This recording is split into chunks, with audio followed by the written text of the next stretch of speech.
பிஸ்கட்களில் உள்ள துளையின் ரகசியம் தெரியுமா? வாங்க இந்த பதிவுல அதனை பற்றி விரிவாக பார்க்கலாம். சில பிஸ்கட்டுகளில் துளைகள் இருப்பதை பார்த்திருப்போம். அதற்கு பின்னால் ஒரு குறிப்பிடத்தக்க காரணமும் இருக்கிறது. பிஸ்கட் என்ற பெயரை கேட்டாலே குழந்தைகள் முகத்தில் சந்தோஷம் வந்துவிடும். அந்தளவிற்கு குழந்தைகளுக்கு பிஸ்கட் பிடிக்கும். இன்றைய காலகட்டத்தில் தாயார்மார்கள் குழந்தைகள் சாப்பிட அடம்பிடிப்பதால் அவர்களின் பசியை போக்குவதற்காக பிஸ்கட் போன்ற ஸ்நாக்ஸ்களை கொடுப்பதை வழக்கமாக வைத்துள்ளனர். பிஸ்கட்டில் பல்வேறு வகைகள் உள்ளன. குழந்தைகள், பெரியோர்கள், டயட்டில் உள்ளவர்களுக்கு என பிரத்யேகமாக தயாரிக்கப்பட்ட பிஸ்கட்டுகளும் தற்போது விற்பனைக்கு வருகின்றன. அதுமட்டுமின்றி தற்போது சிறுதானியங்கள், கேழ்வரகு போன்ற சத்தான பொருட்களை கொண்டு தயாரிக்கப்படும் பிஸ்கட்டுகளும் அதிகளவு விற்பனை செய்யப்படுகிறது. பிஸ்கட் என்பது சுடப்பட்ட மாவை கொண்டு செய்யப்பட்ட ஒரு உணவு பண்டம் ஆகும். இது பெரும்பாலும் இனிப்பு அல்லது கார சுவையுடன் தயாரிக்கப்படுகிறது. கோதுமை மாவு, அரிசி மாவு, கம்பு மாவு போன்ற பலவகை மாவு கொண்டு தயாரிக்கப்படும் பிஸ்கட்கள் இனிப்பு சுவை, கார சுவை, தேங்காய் சுவை, சாக்லேட் சுவை என பல சுவைகளில் கிடைக்கின்றன.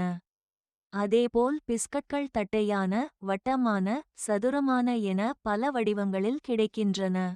பிஸ்கட்டில் பலவிதமான மாற்றங்களும் சுவையுமான சேர்க்கைகளும் உள்ளன. சில பிஸ்கட்களில் மைதா மாவு, சர்க்கரை, நெய், பால், முட்டை போன்றவை சேர்க்கப்படுகின்றன.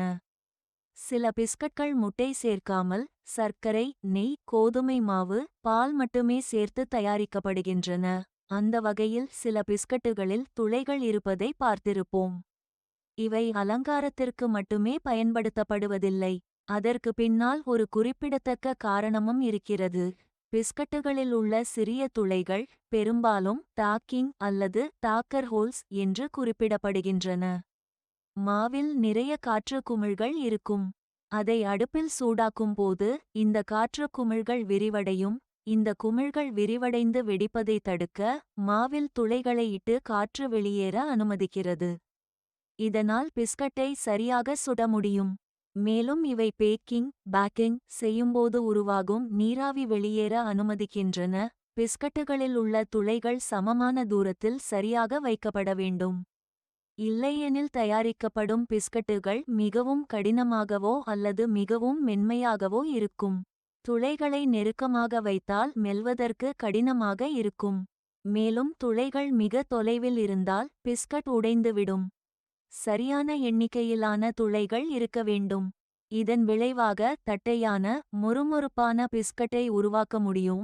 பிஸ்கட்டில் உள்ள துளைகள் அடுப்பிலிருந்து வரும் வெப்பம் பிஸ்கட்டில் சமமாக ஊடுருவி முழு பிஸ்கட்டும் ஒரே விகிதத்தில் சுடப்படுவதையும் விரும்பிய அளவிலான மிருதுவான தன்மையை அடைவதையும் உறுதி செய்கிறது. Thanks for watching this video. Please subscribe our channel. Thank you.